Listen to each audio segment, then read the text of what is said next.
Last night I saw Lorna Shore live for the very first time at Alexandra Palace in London, and it was amazeballs. I did record some footage last night, which I will of course play throughout this video, but don't get overexcited because it's not A-grade quality, and I'm not Steven Spielberg. I would normally do my post-gig review in my man cave with all the camera and lighting and stuff set up, but I've got a day off today, and I'm lying on the couch doing very little at the moment, and I simply can't be asked to get up.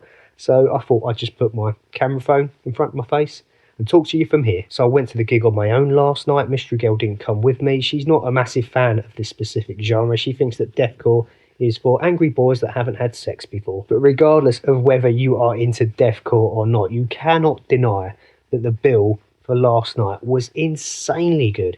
Humanity's Last Breath, Shadow of Intent, Whitechapel, and Lorna Shore. It was like a mini deathcore festival. I've been listening to both Lorna Shore and Whitechapel for a good few years now, and to be honest with you, having those two on the bill alone would have been worthy enough of the ticket price, but also having Humanity's Last Breath and Shadow of Intent, who I was unfamiliar with leading up to the show, but in the last few months I've been listening to both of their albums from 2025.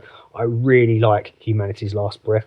Not so much Shadow of Intent, but nevertheless, I was always going to get there on time last night to make sure I caught all four bands, and I'm so glad I did because they were all excellent. Humanity's Last Breath, who are from the Netherlands, I think, are of course deathcore, but it's got a almost electro, dancey, industrial element to it as well, which I really, really like. It's a bit of a slower tempo and sludgy.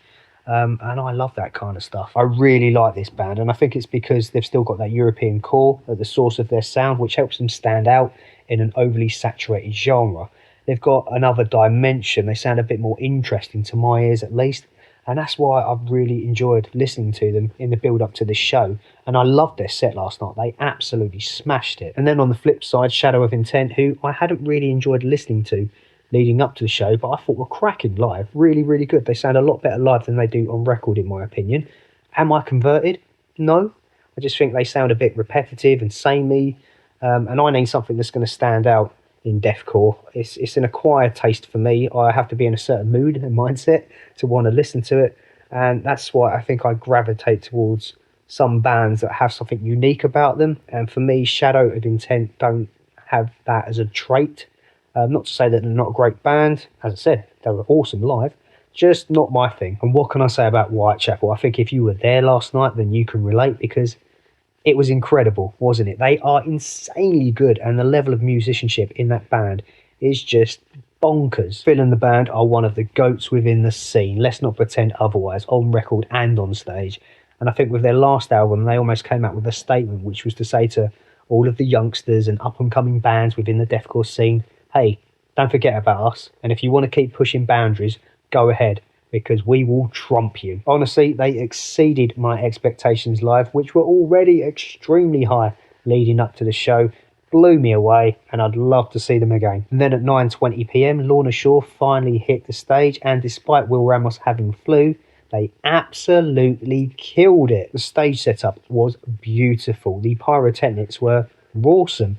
The lighting and videography was wonderful, and even the music in the interludes was fabulous. Lorna Shore are the band that got me into deathcore when I reacted to the Hellfire about 3 years ago, and ever since then I haven't looked back. And due to Lorna Shore, I've discovered a lot of other bands within the genre as well, some good, some not so good. And yeah, I'm clearly not as educated as a lot of you guys out there within the specifics of the genre, but I've given it a bloody good go. I was chatting to a guy last night at the gig whilst having a cheeky cigarette, and we were discussing Lorna Shore and deathcore as a genre, and I remember him saying to me that he finds it really difficult to persuade his friends to listen to metal music, and especially deathcore, because more so of the vocal style. And my response to him was, Lorna Shore are a great gateway band into deathcore as a genre, because I think adding those symphonic elements and the lyrical context behind it from Will as well does open them up to a much wider audience. And I think you could see that there last night as well in the crowd, just the diversity of people, young and old, different races and nationalities, just people coming from everywhere and anywhere, all coming together to listen to this really extreme style of music. But we were all there for one purpose, and that was to see this Just incredible band live. I could probably talk for hours singing the praises of each individual member of Lorna Shore, but thankfully for you, I'm not going to do that. But I do want to give a shout out to Austin Archie because, oh my God, he is a machine. As it currently stands, he is not only one of the best drummers in deathcore or metal or extreme music, he is one of the best drummers on the planet. He's just beautiful to watch as a player. The way it almost feels choreographed, it's effortless, and it feels a bit like a dance, like figure skating or something like that. I can't really describe it. I just find him fascinating to watch play the drums. He's just insanely good. And as we all know, a band is only as good as their drummer unless you're Metallica, and thankfully Lorna Shore have one of the best drummers on the planet, and the rest of the guys just rise to the occasion. I can't fault a single person in that band last night. They were just all on form. It's one of the best gigs I've seen in quite some time. It was just, I was smiling from ear to ear for the entire duration. There wasn't a bad song.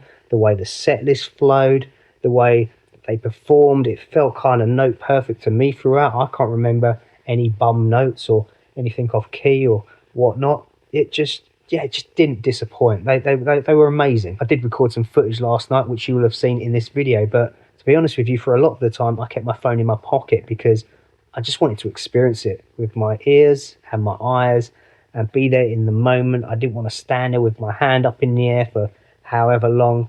I just wanted to be there as a fan and kind of forget about taking footage and worrying about all of that kind of stuff. And I really, really enjoyed last night. It was so good from beginning to end.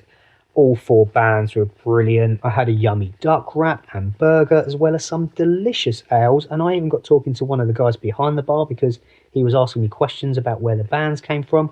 And I was more than happy to oblige and educate the guy and spread some metal knowledge. I've now seen Ginger and Lorna Shore this year, and it's going to be very hard to top those two gigs in 2026. If you were at the Ali Pali last night or any of their shows on this recent tour, then shout about it in the comments section below. Tell us your stories. Enlighten us with your experiences. Sharing is caring. Thank you so much for watching. Look after yourself. Hopefully, I'll see you very soon. Bye for now, people.